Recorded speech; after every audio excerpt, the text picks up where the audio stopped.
Proportionnalité. Donc, on va commencer par la définition de proportionnalité. Deux grandeurs sont proportionnelles lorsque les valeurs de l'une peuvent être calculées en multipliant donc les valeurs de l'autre par un nombre appelé le coefficient de proportionnalité. Donc, ça signifie quoi? Donc, si x et y sont les valeurs de deux grandeurs, donc si nous avons les valeurs de deux grandeurs, donc x et y, donc, et ces grandeurs sont proportionnelles. Donc, on a des grandeurs proportionnelles. Alors, il existe un nombre A. Donc, il existe un nombre A qui se nomme le coefficient de proportionnalité et qui réalise la relation entre Y et X. La relation est Y égale A. Le coefficient de proportionnalité multiplié par X. Très bien, donc pour bien comprendre ça, donc on va prendre ce petit exemple. Donc voici un tableau de proportionnalité concernant le prix d'un litre de lait. Très bien, donc nous avons un tableau de deux lignes. Donc la ligne 1 représente le volume en litres du lait. Et la deuxième ligne donc, représente le prix correspondant au volume. Très bien. Donc là, donc pour la lecture de ce tableau, donc qu'est-ce qu'on va faire? Donc 7 dirhams est le prix d'un litre de lait. 21 dirhams représente le prix de 3 litres du lait. Donc 35 dirhams représente le prix de 5 litres du lait. Et ainsi de suite. Très bien. Donc si on voit bien ce tableau, donc on remarque qu'il y a une relation de proportionnalité entre les éléments de la ligne 1 et les éléments de la ligne 2. Très bien. Donc pour le passage d'un litre du lait vers le prix de ce litre du lait, donc on a multiplié 1 par 7 pour avoir 7. Donc on a fait la même chose pour 3, donc on multiplie 3 par 7 pour avoir 21. On a multiplié 5 par 7 pour avoir 35. Et on a multiplié 6 par 7 pour avoir 45. Donc la relation de la ligne 1 et la relation de la ligne 2, donc on multiplie les éléments de la ligne 1 par 7, on aura les éléments de la ligne 2. Très bien, donc multiplié par 7. Très bien, donc qu'est-ce qu'on dit? Donc ce nombre 7, il représente le coefficient de proportionnalité de notre tableau. Très bien, donc le coefficient de proportionnalité est 7. Donc maintenant, on va déterminer la relation entre les éléments de la ligne 1 et les éléments de la ligne 2. Alors, les éléments de la ligne 1 se nomment X et les éléments de la ligne 2 donc se nomment Y. Donc, on peut dire que Y égale à X multiplié par 7.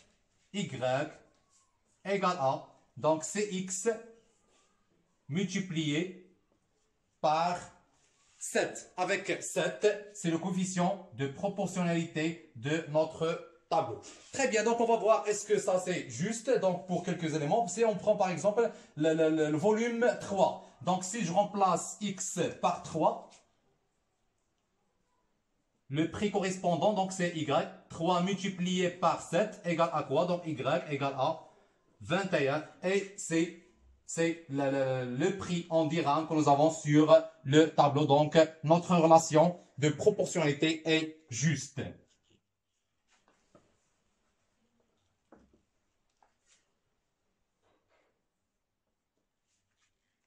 De représentation graphique d'une situation de proportionnalité.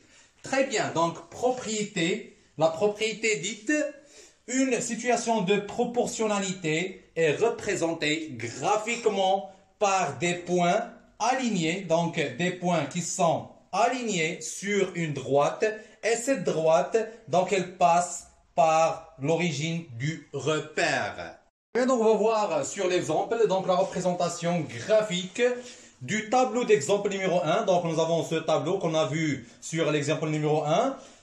Qui représente une situation de proportionnalité. Très bien, donc ce tableau représente une situation de proportionnalité. Donc entre le volume en litres du lait et le prix en dirhams de lait.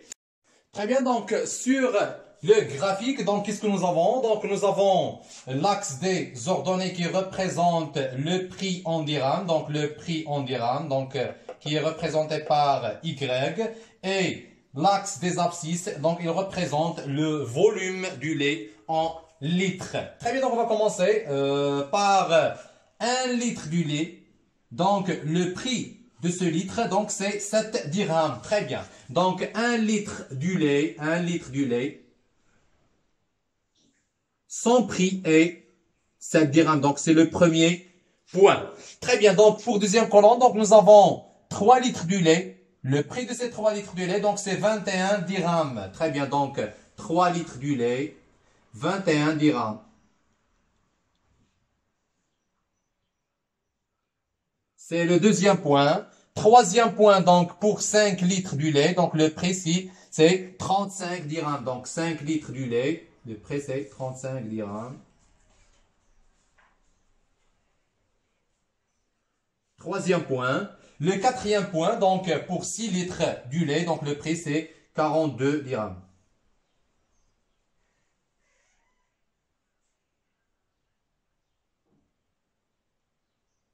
Très bien, donc, c'est le quatrième point. Très bien, donc on remarque là que les points, les 4 points des 4 colonnes, donc, sont alignés et il appartient à une droite qui passe par l'origine du repère. Donc, on déduire que pour un tableau de proportionnalité, la représentation graphique est vraiment une droite qui passe par l'origine du repère. Donc, propriété réciproque, toute graphique donne les points sont alignés avec l'origine du repère, donc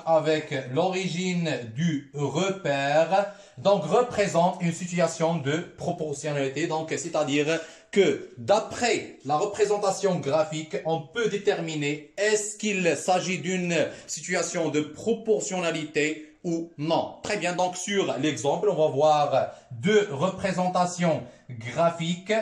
Donc, ces 2 représentations graphiques, donc, les points ne sont pas alignés. Donc, les points ne sont pas alignés avec l'origine du repère. Donc, pour la première situation. Et pour la deuxième situation, donc, les points ne sont pas alignés. Donc, les points ne sont pas alignés. Aussi avec l'origine du repère. Donc, on dit que les situations ne sont pas des proportionnalités. La troisième et dernière partie, donc, c'est la vitesse. Définition. La vitesse moyenne V d'un mobile, donc il est mobile, donc c'est un objet en mouvement, parcourant une distance D pendant une durée T et le quotient de D par T. Donc, pour résumer tout ça, donc nous avons la relation suivante. La vitesse moyenne égale à la distance divisée par le temps. Très bien. Donc, exemple, une voiture roule pendant 3 heures. Donc, il dit 3 heures. Donc, c'est une durée. Donc, c'est T.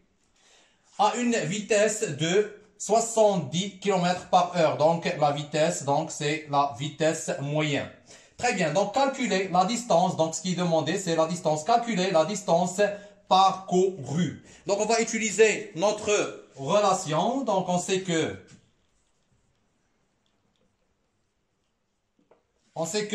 la vitesse moyenne égale à la distance divisée par le temps. Donc, maintenant, qu'est-ce qu'on cherche? On cherche la distance. Donc, la distance égale à la vitesse multipliée par le temps. Donc, c'est V multiplié par T. Avec une petite application numérique, donc, on va trouver.